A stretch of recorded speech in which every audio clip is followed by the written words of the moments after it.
여러분 안녕하십니까? 동나이성 한국어로 뉴스입니다. 베트남 국가은행은 금리 인하 약속이 신신적인지 확인하기 위해 시중은행의 대출 금리 인하 약속의 견과를 공개적으로 발표한 것이라는 문서 방금 발표했습니다. 베트남 국가은행은 또한 주말에 정기적으로 시중은행은 금리 인하 견과를 자세히 보고를 요청한 것입니다. 사람과 기업은 지원하라는 정부의 지시에 따라 16개 시중은행이 지금부터 연말까지 대출 금리를 20조 3천억 동 인하하기로 약속했습니다. 특히 4개의 국영 대형 사업은행은 정부 총리의 지침 16호에 따라 사회적 거리두기와 방역은 시행해야 하는 19개 성 및 도시의 기업과 사람들을 위해 금리를 주가로 인하하기로 약속했습니다. 각 은행이 인조동식 금리를 인하했습니다. 따라서 은행 업계가 지원하기로 약속한 총 금액은 최대 24조 3천억 동이므로 베트남 국가은행은 대출 금리 인하가 신진적인 일이라는 것을 확인하기 위해 모니터링한 것입니다. 지역에서 코로나19 확진자를 없애기 위해 럼탄현은 대규모 검사 작업을 지연하기 조언하고 있습니다.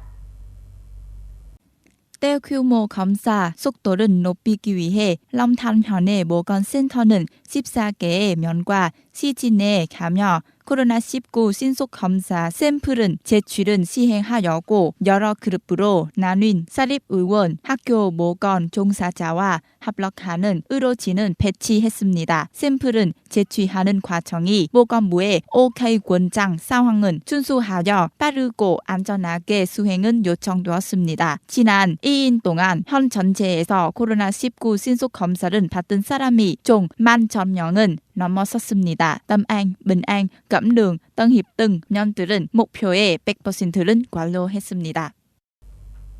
어제 동나이성은 낙락성과 협력하여 코로나19 전염병을 예방하기 위해 550명의 근로자를 고향으로 데려갔습니다.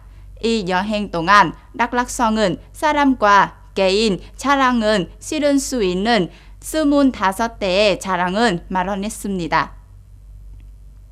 이번에 고향으로 돌아오는 시민들이 일시적으로 동나이성에서 거주하고 있는 특히 어려운 대상으로 노인, 어린이, 임산부, 36개월 미만의 아이를 기르는 사람, 건강진단 및 치료를 받으러 가는 사람, 친척은 방문하는 사람, 출장으로 돌아오지 못한 사람, 장애인 등입니다. 동나이성은 이동 중 안정을 보장하기 위해 모든 사람들을 위해 코로나19 신속 검사 및 전염병은 예방하는 보호복을 지원했습니다.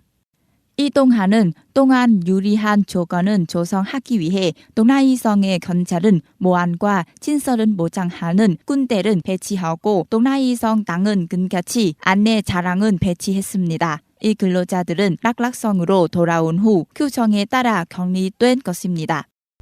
어제 카멀리 해리스 미국 부통령은 동남아 두 개국인 싱가포르와 베트남으로 순방했습니다. 바이든 행정부 관계자에 따르면 이번 방문은 미국이 여전히 아시아에 존재한다는 것을 보여준 것입니다. 로이터 통신에 따르면 해리스 부통령은 8월 22일에 싱가포르, 8월 24일에 베트남을 방문한 예정입니다. 이번 순방의 목적은 인도 태평양 지역에서 미국의 중요한 두 파트너와 관계를 강화하고 경제 협력을 확대하는 것입니다. 백악관은 이번 순방 동안 부통령은 지역 안보, 코로나19 대유행 글로벌 대응, 기후변화, 국제 규칙대로 진설을 촉진하기 위한 노력 등 공동 있게 문제에 대해 양국 정부와 논의한 것이라고 밝혔습니다. 이 관계자는 부통령이 동해에서 국제법을 보호하고 이 지역에서 미국의 역할을 강화하며 안보 분야에서 협력을 확대하는 데 중점을 둔 것이라고 말했습니다. 해리스 부통령은 8월 23일 저녁 하노이에 도착한 예정입니다. 아프리카 언론은 어제 케냐 고등법원이 이 국가 헌법에 대해 우후루 케냐타 대통령이 제정하게 되는 논란거리 헌법 개정이 문법이라는 강조했던 이 점 판결은 지지했다고 보도했습니다. 항소 중 다니엘 무싱가 판사는 케냐타 대통령이 헌법 개정은 추진한 헌법적 권한이 없다고 말했습니다. 케냐의 항소 법원은 국가 헌법에 대한 개정은 의회나 대중 장관은 동의해서만 발의될 수 있다고 확인했습니다. 동나이성 뉴스입니다. 잠들어 주셔서 감사합니다.